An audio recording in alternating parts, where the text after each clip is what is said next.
Alright guys, so I took the front bumper cover off. I didn't put that on the video because there's plenty of videos like that and it's pretty straightforward. I'm going to go ahead and start. Going to remove the windshield washer tank because I need to relocate that probably with a different one. And I'll remove that. And then we'll get to installing the intercooler in the front here, and then we'll work on the piping.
Alright guys, so I got the turbo in.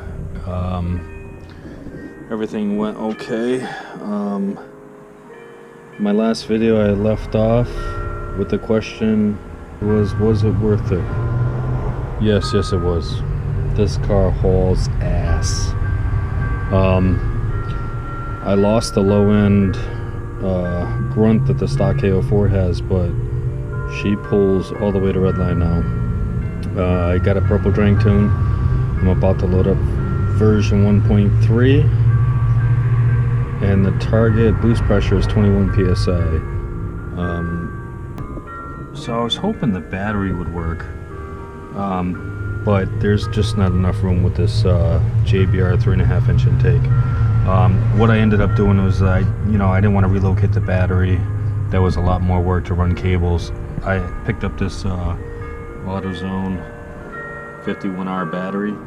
I cut the stock box, re-drilled some holes, used some spacers, mounted that box up, and I cut the factory mount, re-welded it together so I could use all the existing hardware to hold that battery in, and it's working good so far. So let's see. I ran into some issues.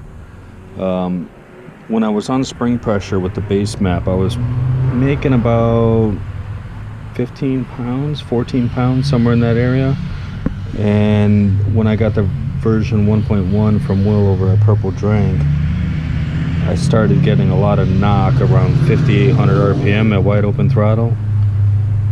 So he recommended having the injectors cleaned and changing the injector seals, which is something I probably should have done because there's almost 150,000 miles on here. I ended up replacing the seals with Corksport seals, and I got some 4 clean cores for the injectors from Speed and Performance. I put those in and my knock went away. So now I'm able to hit the almost 21 psi. Like I said, I have to load up version 1.3 of this map now. Okay guys, so I'm in the car. I'm going to load up the 1.3 revision map from Will over at Purple Drink, and yeah.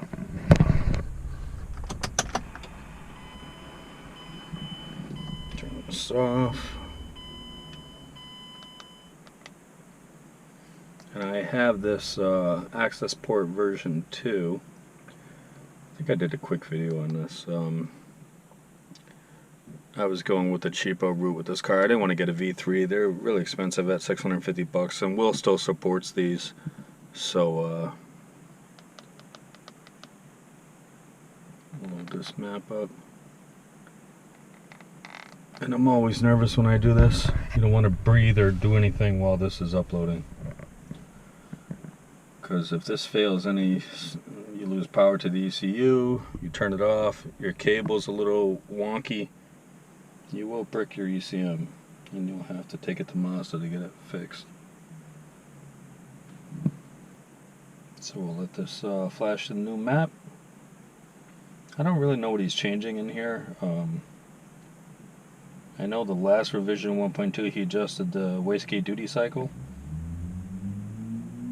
So we'll load this up and see it's still the same target boost pressure of 21 pounds. Alright, a little over halfway done.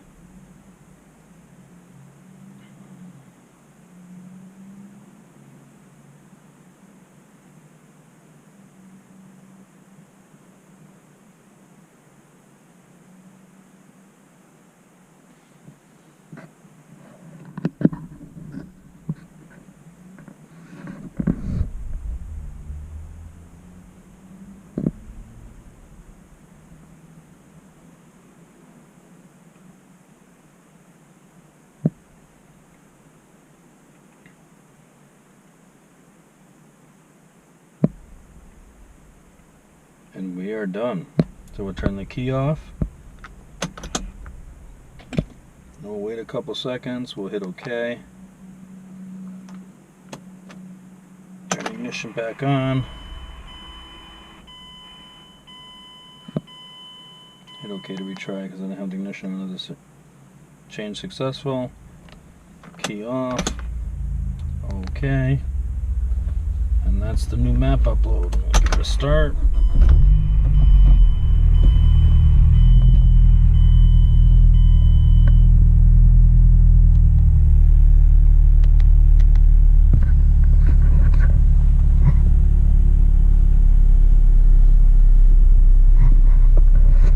Go outside and we'll take a look. You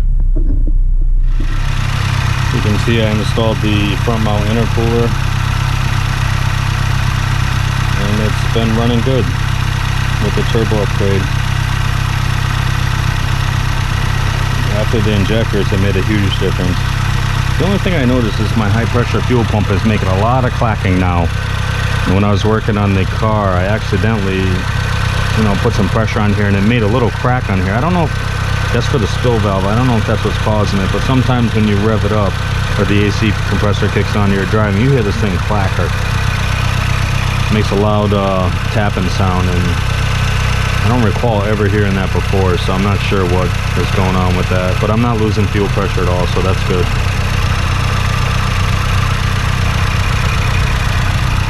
Stay tuned for more videos. I'll take you for a ride.